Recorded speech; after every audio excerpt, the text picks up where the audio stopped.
Fala pessoal, tudo bem com vocês? Deu Corinthians no derby 2-0, gols de Garro e Yuri. Não é que o Ramon acertou, já o Abel nem tanto. Vamos falar sobre esse jogo? Que vitória, meus amigos do Timão! Chega mais, eu sou o Chico Garcia, inscreva-se no canal e vamos juntos. Olha, se tem um momento certo para vencer um clássico, era esse. No momento em que o Corinthians precisava despachar qualquer flerte com o rebaixamento, veio uma vitória fundamental. Mais do que isso, a terceira consecutiva no campeonato, time chegando a 38 pontos e começando a respirar. Faltam 5 jogos ainda, 6 na verdade, né? 6 jogos para que o Corinthians possa definitivamente até brigar por coisas maiores, quem sabe? É isso que representa uma vitória desse tamanho. O jogo mais difícil daqui até o fim do campeonato e o Corinthians venceu. Mesmo sendo na sua casa, era contra um Palmeiras que ainda disputa o título brasileiro. Ficou um pouco mais difícil, especialmente pelo jogo que o Botafogo tem nessa terça contra o Vasco e pode abrir 6 pontos. Depois tem confronto direto no Allianz Parque. Mesmo assim, o Palmeiras vai depender não apenas mais de si, vai precisar conquistar novos pontos, novas vitórias e ainda assim depender de tropeços de um Botafogo cada vez mais disposto a erguer a taça do título brasileiro. Ficou complicado para o Verdão e esse jogo valia muito para o Palmeiras, como valia muito para o Corinthians. Valia a rivalidade, valia tudo que envolvia e valia uma redenção depois da eliminação para o Racing. E esse é o futebol, né? O futebol ele te permite, 3 dias depois, você ter a chance de uma redenção, 3 ou 4 dias, né? A gente estava na segunda-feira.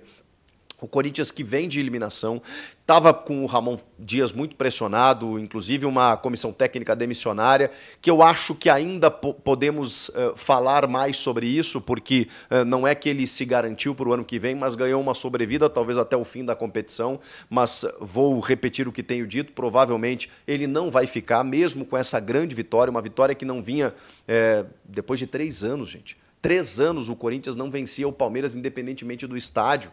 Seja em casa, fora de casa, na Arena Barueri, o Corinthians não conseguia vencer o Palmeiras. Venceu. É uma vitória significativa, mas que talvez até coroe o encerramento de um trabalho com o Ramon cumprindo o objetivo de manter o Corinthians na Série A.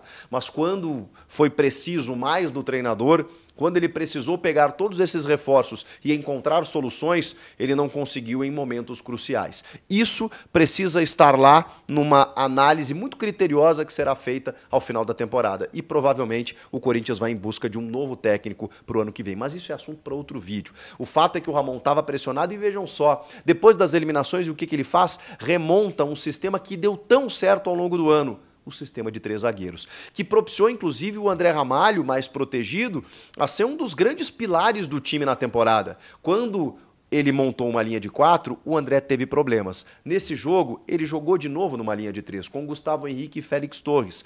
Inicialmente o Félix Torres pela esquerda, que eu entendo muito pouco. No segundo tempo, pela direita, onde ele rendeu muito mais. Os laterais foram muito bem. Baixando numa linha de 5, numa estratégia de esperar o Palmeiras e de se defender, com Hugo jogando muita bola. E olha que ele foi cercado e acossado pela Joia Estevão, que teve muitas dificuldades. Levou vantagem em alguns momentos, especialmente sobre Félix Torres, mas em outros momentos o Hugo conseguiu ter supremacia diante da Joia Alviverde. Do outro lado, o Mateuzinho, que fez um jogo muito correto, inclusive participando do primeiro gol do Garro. No meio de campo, José Martínez, que também foi outro redentor, um jogador muito criticado nos últimos jogos, mas que fez uma partida soberana. Coube a ele a marcação no meio de campo e o meio campo com inferioridade numérica por conta dos 3 zagueiros, em que o Palmeiras dominou no primeiro tempo. Mas José Martínez, naquilo que ele coube, foi gigante, porque ele foi raçudo, ele disputou bolas, ele teve um grande duelo com o Richard Rios, que é um jogadoraço e que no primeiro tempo teve muito mais espaço, mas depois o José Martínez conseguiu impedir os avanços do Palmeiras. Além do José Martínez, o Alex Santana e depois o Rodrigo Garro, com o Memphis e o Yuri Alberto no ataque. Esse foi o time escalado pelo Ramon Dias, que eu nem sei se eu concordo, mas sou obrigado a respeitar e entender que deu certo, a estratégia deu certo. O Corinthians se propôs a se defender, mesmo sendo contra um Palmeiras, chamando o Palmeiras para o seu campo. E o início do jogo ele foi assustador.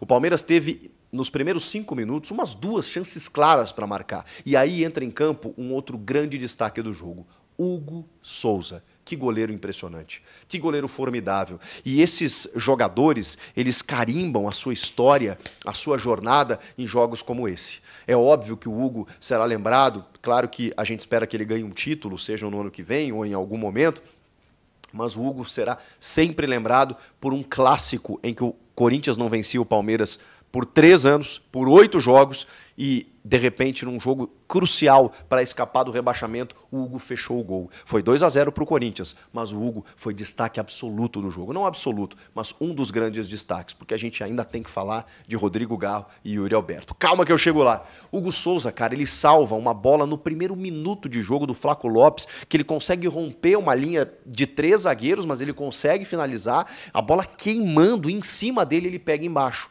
Na sequência, o Estevão leva a vantagem sobre o Félix Torres, faz o cruzamento e o Felipe Anderson de cabeça, cabeceia para o chão, uma bola difícil, o Hugo vai lá e pega. São 2 momentos em que ele já começa o jogo fazendo milagres. Depois disso, o Rafael Veiga perde uma bola, que ela vem com um desvio, que vem da direita, assim, mas na marca do pênalti, sozinho, cara, e ela vai por cima.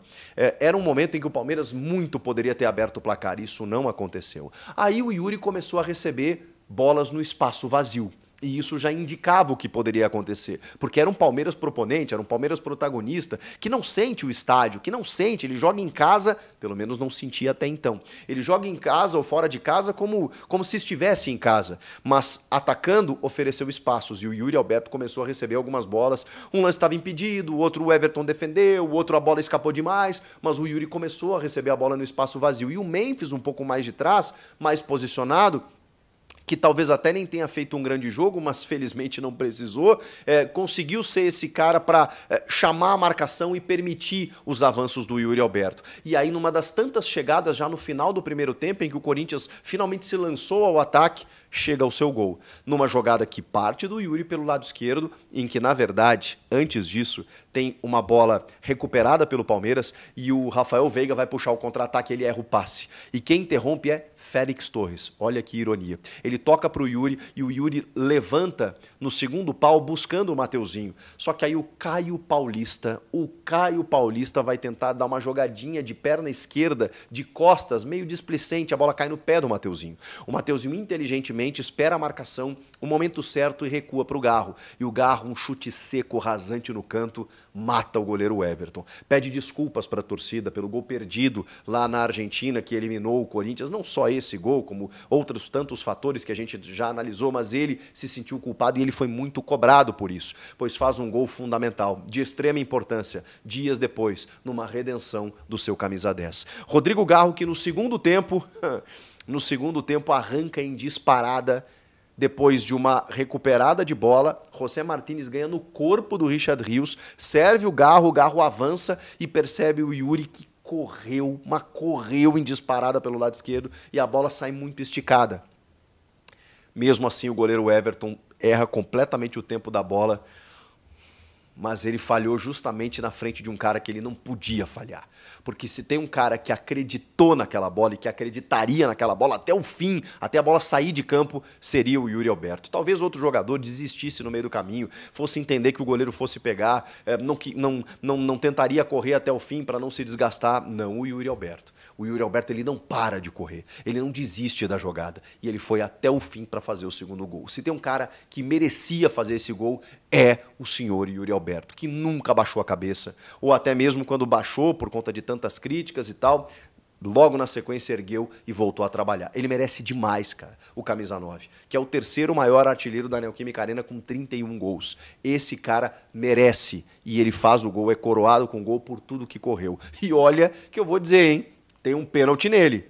Num lance que não estava impedido, o Gustavo Gomes chega atropelando, o Yuri chega antes na bola.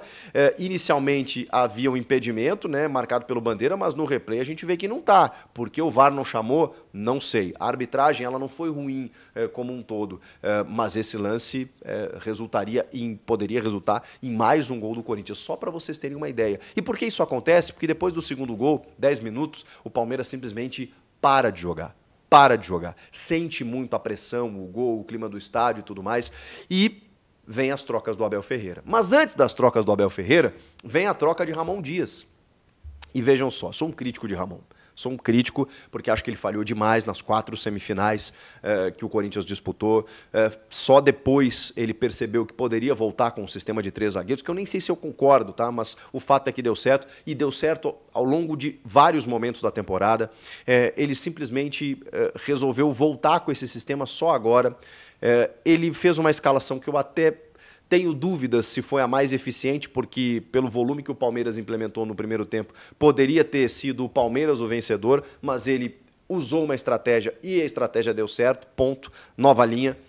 Mas ele foi muito bem nas trocas. Acima de tudo, ele foi muito bem nas trocas. Porque aí quando o André Ramalho sente, o jogo já está 1-0, favorável ao Corinthians, ele se sente confortável, o que ele faz? Coloca o Ranieri. Colocando o Ranieri é um híbrido. Ele pode ser um volante, mas ele baixa também como um terceiro zagueiro. E aí ele joga o Félix Torres para a direita, onde ele joga melhor, onde ele se sente mais à vontade, inclusive na sua seleção, e o Gustavo Henrique na esquerda. Pronto. Baixando os laterais, o Corinthians foi muito mais consistente defensivamente a partir da entrada do Ranieri, porque o Martínez continuou em campo. E o Martínez, inclusive, puxou contra-ataque nesse segundo gol, ou seja, o jogo estava propício dentro da estratégia montada.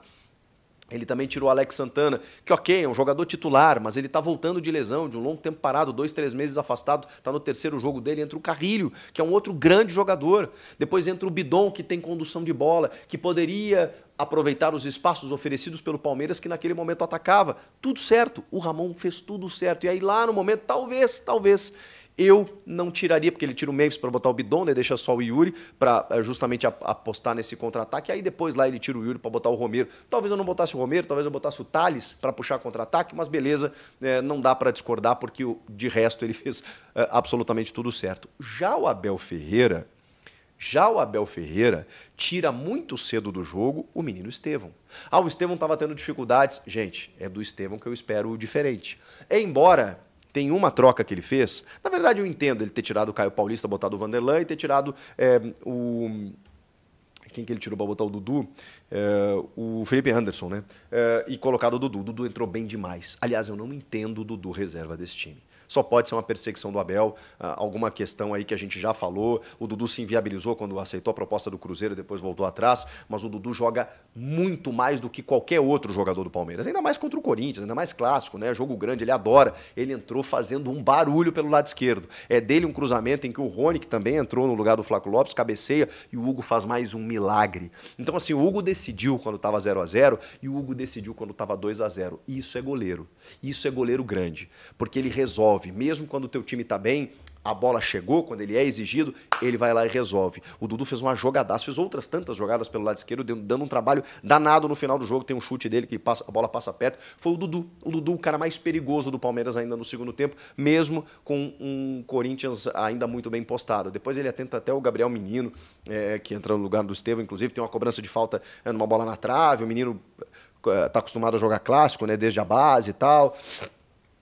E o Maurício ainda entrou no lugar do Aníbal Moreno, que tinha cartão amarelo, para tentar algum chute a média distância, mas o Maurício pouco tocou na bola. O Veiga também fez um jogo bem abaixo. O Richard Rios, enquanto o Palmeiras teve a bola, foi um jogador melhor, mas no segundo tempo muito displicente. O fato é que o Palmeiras no segundo tempo teve muitos erros individuais, técnicos, de passe, errou muito. E o Corinthians estava ligado. O Corinthians estava em 220, em 300. O Corinthians estava muito concentrado no jogo, fez os 2 gols, se segurou muito bem e conseguiu a vitória. Uma vitória fundamental, que dá tchau para o Z4, pelo tamanho da vitória, pelo tamanho do adversário, pelo momento da tabela, por uma curva ascendente, por 3 vitórias seguidas, por tudo isso, o Corinthians dá tchau para o Z4 e começa a olhar para cima, para uma vaga na Sul-Americana, porque com vagas que vão se abrir e se somar agora nessa reta final, poxa, escapando do rebaixamento, vai vir uma vaga na Sul-Americana, o que garante um calendário pelo menos em 2025. Pode vir uma pré-Libertadores sendo G9, a gente vai ter que esperar para ver se vai ser G9?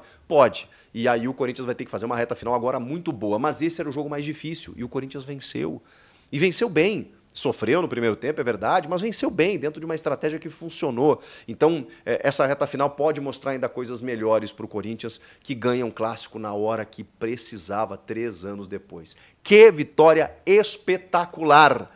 E ao Palmeiras, a chance de título parece ter ficado pelo caminho. Ainda tem alguns jogos aí para a gente entender o que vai acontecer, mas o Palmeiras não competiu como deveria, não foi eficiente como poderia. E o Corinthians?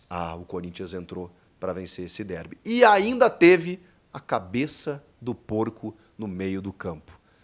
Eu nem sei o que falar sobre isso, gente, porque assim, o torcedor do Corinthians está amando isso que aconteceu, o torcedor do Palmeiras e outros torcedores estão horrorizados. Eu, obviamente, não acho isso normal. Eu não sei o que dizer. Eu custei acreditar que era uma cabeça de porco de verdade.